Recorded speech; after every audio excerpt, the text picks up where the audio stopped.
1796, the Treaty of Kuchak-Kainarka was fatal for the Illyrian nation in the Balkans.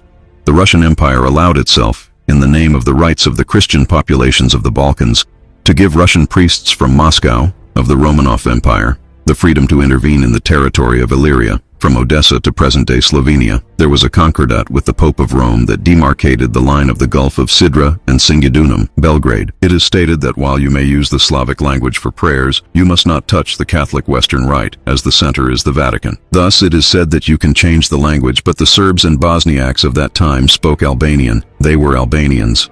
Even Bosniak Muslims spoke Albanian. This was a people divided in two. The Russian Church intervened and Slavicized the speech and prayers of the entire population of Serbia and Bosnia. Even in Dalmatia, Slavic influence penetrated. As Cipollone says, the Arbresh language, that is Albanian, was spoken in 1809 with Napoleon, and this infiltration caused great chaos. Professor Riza says, "These are defense committees. They have no function of worshiping God. They are disguised clergy.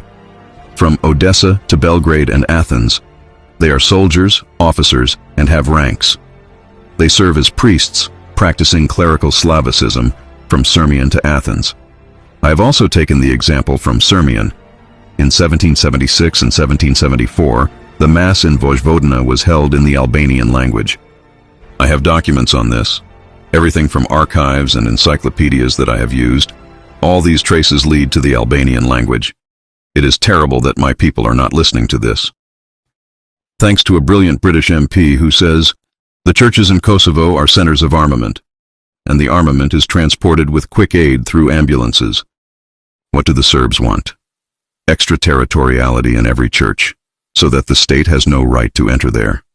These churches serve as paramilitary centers under the guise of priests. Sir, this is also true for you, Anastasios Yanulatos, a Greek general in Albania. These monasteries were Albanian. These monasteries were transformed from the year 1830.